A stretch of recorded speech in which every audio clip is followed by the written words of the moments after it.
Hello, my love. So today I'm going to be making lamb chops and also some shrimp and kielbasa.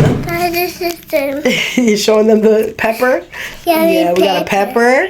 But yeah, let me get that started. So story time, guys. How I almost lost my life when I was 19. So I had a best friend who was more like a sister that we met in high school. Me and her used to, party. She would come over my house. We would sneak out my house. We would party all the time and just do crazy, wild things that teenagers should not be doing. One day, my friend had just got her car, right? We were both 19. We were the same age, so we were both 19. She had just got her car, and she was like, "Let's go out, let's go out." I'm like, sure. We used to go out to the clubs and the bars and stuff. We were only 19, but we would just go, and they would let us in anyway. So she was like, "Let's go." I'm like, okay. So I had like $20 on me, and she had like $20 on her. So we went and we got a bottle of Parmesan, and we were drinking. She was drinking. We were both drinking a little, and then we ended up going to the Jamaican bar. And this was a bar that we used to go to all the time because they let us in without, we didn't have to show our ID. They just let us in. So we used to go there, and we went. I was super drunk. We were partying and dancing and all that, drinking. So when it was time to go, when it was the let out, we went outside. My friend, she started throwing up, and this random guy just came up to us and started recording her. So I'm drunk my damn self. So I go and I start cussing him out. I'm like, "Why are you recording my friend?" Blah blah blah. And so he called. I guess his cousin was there.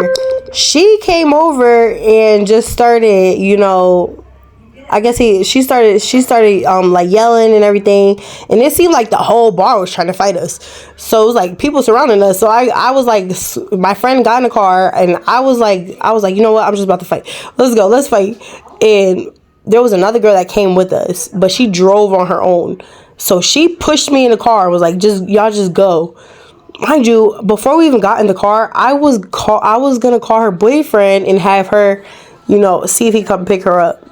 But all that happened, so it happened so fast. Her friend, it wasn't my friend, it's her friend that was with us. She pushed me in the car, and next thing you know, there's a guy hitting my friend in the head. And then all of a sudden, the guy's cousin came and started like trying to swing on me, and I was just moving my head back, swinging back at her, and I'm just laughing about it. All of a sudden, my friend starts driving off. She starts driving off, and I'm like, what is going on? And I was just like, I was drunk, and I had my head out the window.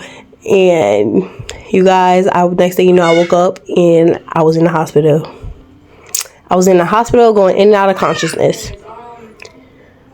So when I finally gain my consciousness fully, when I would wake up, I'll see somebody feeding me, or I would wake up randomly and see random people in the hospital room. I'm like, what is going on? What happened? And so I was in the hospital for about 2 weeks, I think 2 or 3 weeks. And when I finally got sent home, I had to learn how to walk again.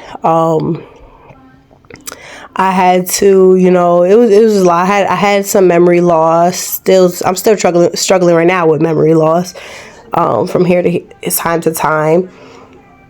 My friend, at the time, we're not friends anymore. I'll just leave it at that. I'm not gonna say anything else after that. We're not friends anymore. But my friend did lose her eye. I think she got it worse than me.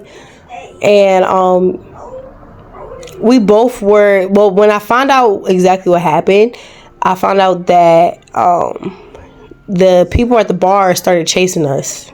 So my friend was speeding, right? My friend started speeding, trying to get away from them, and she ended up crashing into a tree. So when she crashed into that tree, I guess the car spun around and hit the tree, and we both were ejected out of the car. We both were ejected out of the car. We both flew out the same back window. basically. And then when I heard her friend that was with us, she told us the story of because she made it to the scene, and she said when she got there, the cops came up to me, I'm on the ground, and they lift my body up. She said they lift my body up and they dropped me. They thought I was dead. I ended up being okay, some issues, but I ended up being okay. God had other plans for me. I could have been dead I could have died, but God had other plans for me. And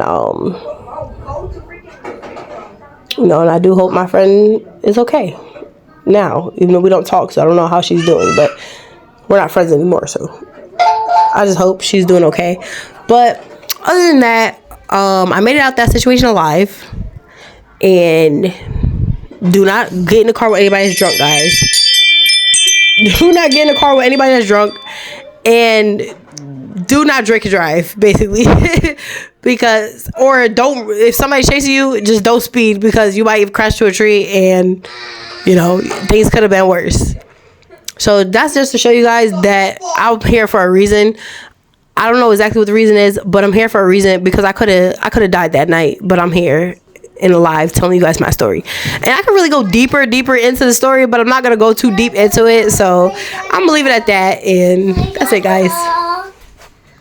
This is dinner for my family of 6. Plate.